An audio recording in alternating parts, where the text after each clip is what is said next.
The Kennedy Paradox, Chapter 34. Centro Medico, Havana, Cuba, Friday, April 21st, 1961, 9:57 a.m. The paucity of basic monitoring equipment in the Centro Medico bothered Patch. Iodine overpowered whatever else lingered in the stuffy air. A young surgical team had repaired his shoulder wound last week and sewed the skin back in place. Shrapnel had been removed from the muscle and had barely missed his clavicle, major blood vessels, and lymph nodes. But he had survived the potentially deadly wounds. Under a single sheet, Patch positioned himself in a metal frame bed. A few dozen soldiers injured in the attack occupied the other beds. His frustration mounted when communicating with the soldiers and the hospital personnel. They refused to answer any questions about Mankiewicz. Cubans that did visit him, including an army commander, bombarded him with questions about the brigade and U.S. intelligence operations. One of the nurses told him in broken English that President Kennedy would speak momentarily in Washington. He would probably address the Bay of Pigs invasion. 3 soldiers pushed a large black and white TV across the room and fiddled with the tuner. They connected a brown wire to the back of the set.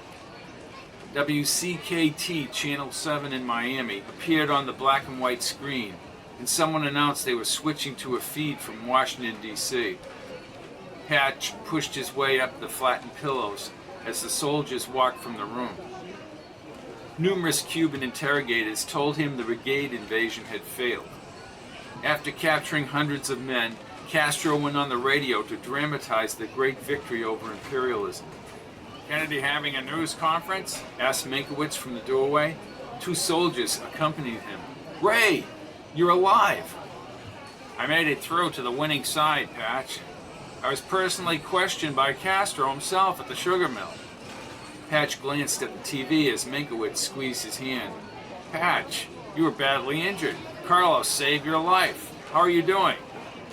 Patch carefully couched his answer because of the brigade members having been brutalized in the interrogations at the sports stadium. "Just a little busted up. Been questioned by everyone from a lowly private to Major Alvarez, head of the army. Well, he spoke to me also. He's tough but fair." "You said Castro spoke with you?" "He did, in a little office at a single desk with a phone. Then he went out front to fight. Apparently, Carlos spread the word about me because of what you said. The commander sent me to Havana. They want to keep me under a rock till I get to Russia.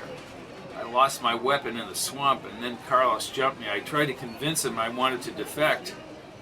A mortar exploded, and I prevented him from being killed. Here comes the president."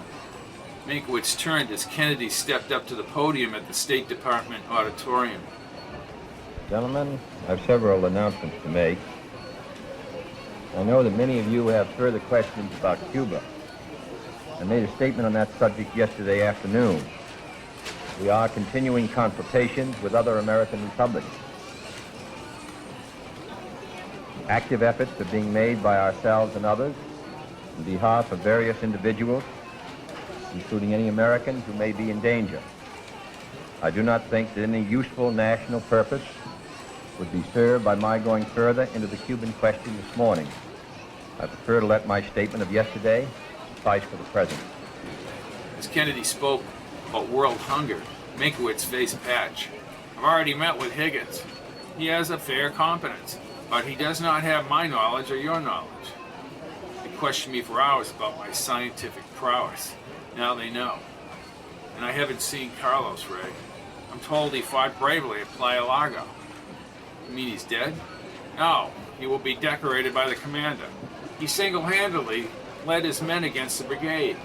They sent him somewhere in the country to recuperate. I told them how you and I worked together, and I was told that you've told them that also.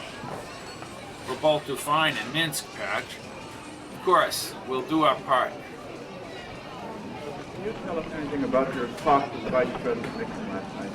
I brought Vice President came to the White House at my invitation, and I informed him of, brought him up to date on the events of the past few days. "So when do we leave?" "Soon. Eric Bornheim is making arrangements for the Russians to fly us out of here. Great, I can be the next Yuri Gagarin.